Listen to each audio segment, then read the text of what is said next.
job as a midwife. And though I love being a midwife, the hours of being a midwife and having 4 kids don't work out so well. So I worked for about a year, and after that first year we realized that it was quite a strain on our family. I had always stayed at home and worked on the weekends as a nurse, and he worked out of town during the week before we moved here. And I took care of everything.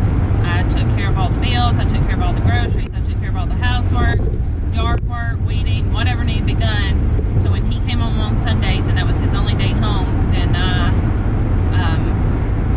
could spend it with him, me and the kids. So when we moved to Cookeville, Stephen started staying home. And it's not as easy as people would think it is. It's pretty hard, really.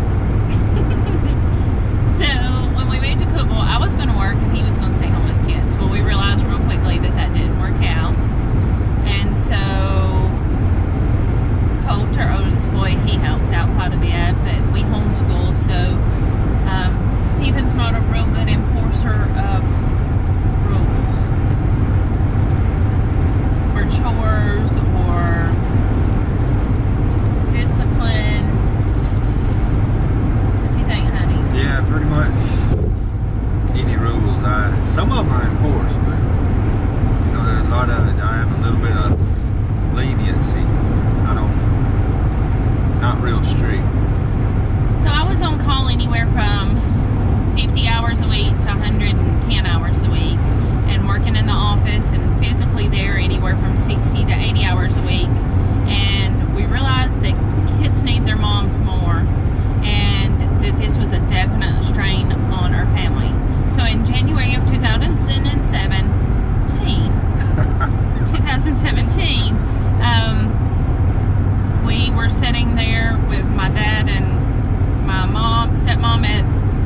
They had come up to see us for Christmas, and I was like, hey, why don't we just sell everything and travel? And we just kind of laughed.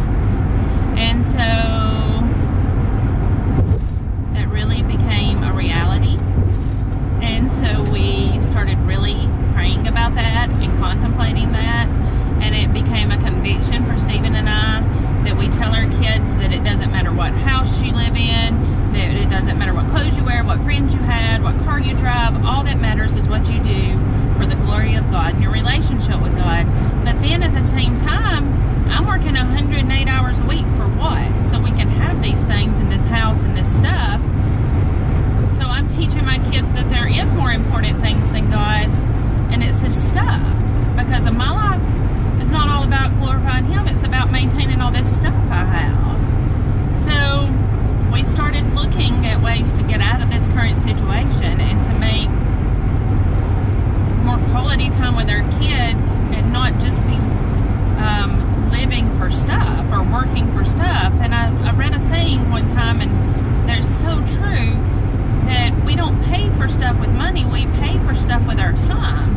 And that became a real big conviction for us. And then we decided that we wanted to do some mission works, and we wanted to get out of debt, and we wanted to be available, that if God called us to do something, we could go and do it.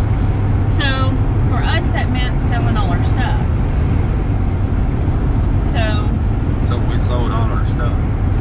And we paid off all our debt. Paid all our debt off. And everything we've got right now is paid for. Except for my student loans. Yeah. And we'll work over that the next year. So our overall goal for us is I plan on doing travel nursing jobs.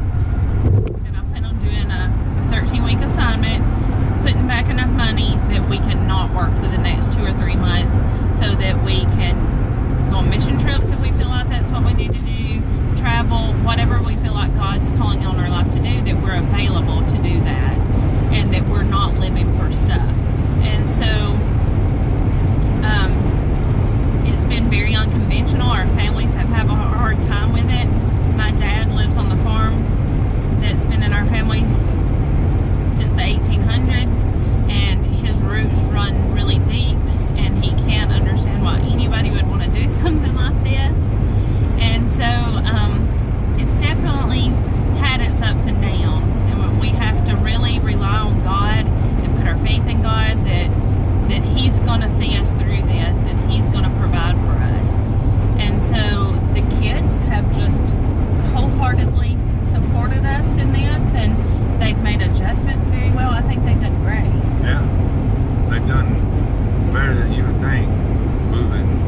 So we currently have a 10 by 10 storage unit. We do have like pictures, things like that. We'll probably do a video on that before we end up leaving, but pictures, keepsakes, things like that. We'll probably end up downsizing that before it's over with. But we just feel like we need to make the most out of our life while we have time to do that. And if